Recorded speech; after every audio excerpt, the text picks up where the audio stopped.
In the summer of 1967, while I was playing Little League Baseball, my brother Tommy went off to Vietnam. He was 19 years old.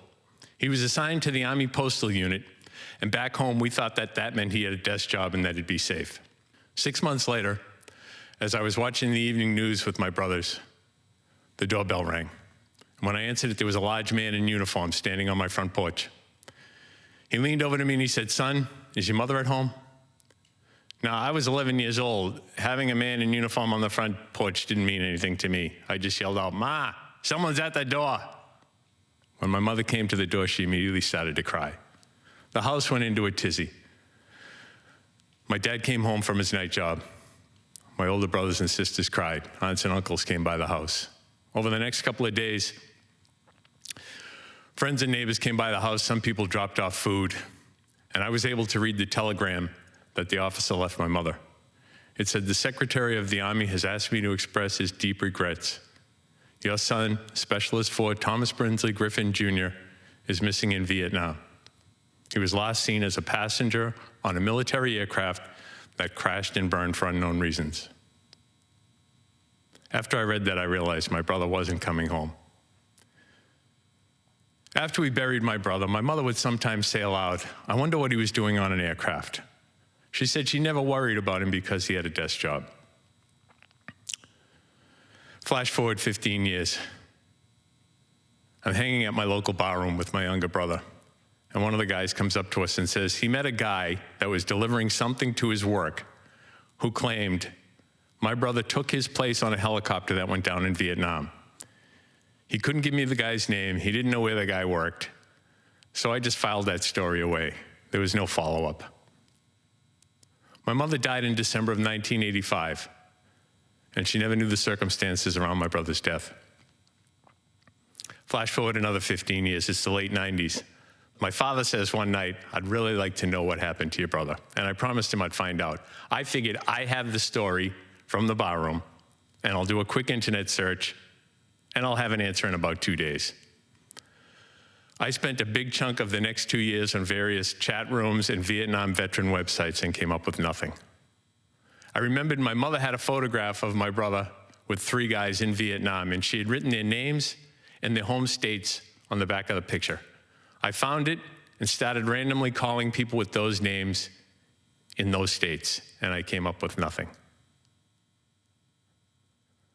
My dad died in October of 2004. And I wasn't able to keep my promise.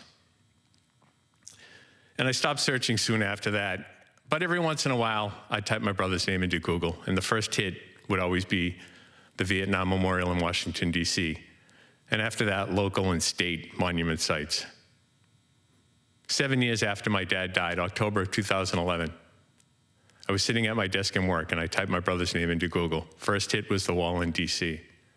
The second hit was a website called Military Friends Network, and there was a posting on it that was 2 years old that said, "Thomas Griffin took my place on a postal helicopter that went down in Vietnam. Not one day has gone by in the last 40 years where I haven't thought about him." And it was signed, "Respectfully, Doug." My eyes popped out of my head. Oh my God, this is the guy from the barroom story. I had to find him. I wrote emails, I sent letters, I made phone calls and I left voicemails, and I got nothing in response. And I was so dejected because I was sure now that Doug had died in the 2 years between the time he posted and the time I read it. Yet a week later, while I was driving home from my office in downtown Boston, my cell phone rang. And when I answered it, the voice said, "Is this Jim?" I said, "Yes." He said, "This is Doug." I almost drove up on the sidewalk. He apologized for not calling me sooner, but he had been on a business trip to Boston.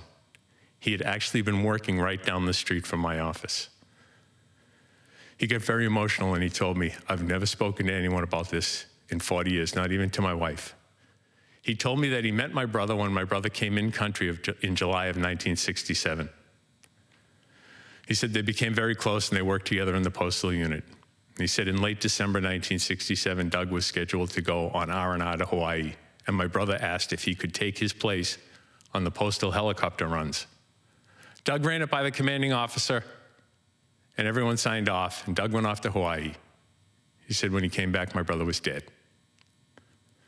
He told me that he stayed in the service for 20 years after the Vietnam War ended. And he worked all over the country and he met all sorts of people and he couldn't remember one of them. But he said, I'll always remember your brother. He even remembered my brother's birthday, October 24th.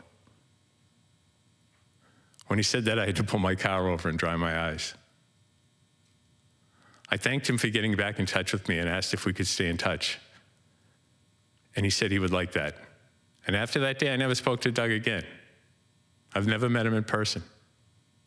But every Christmas, every New Year, every Memorial Day, every Veterans Day, and every October 24th, I get an email from him.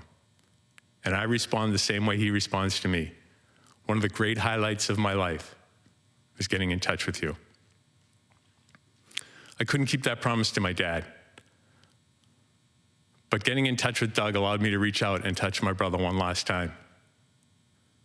And my brother's memory lives on outside of my family because of Doug and his family. And because of that, I'll always be grateful.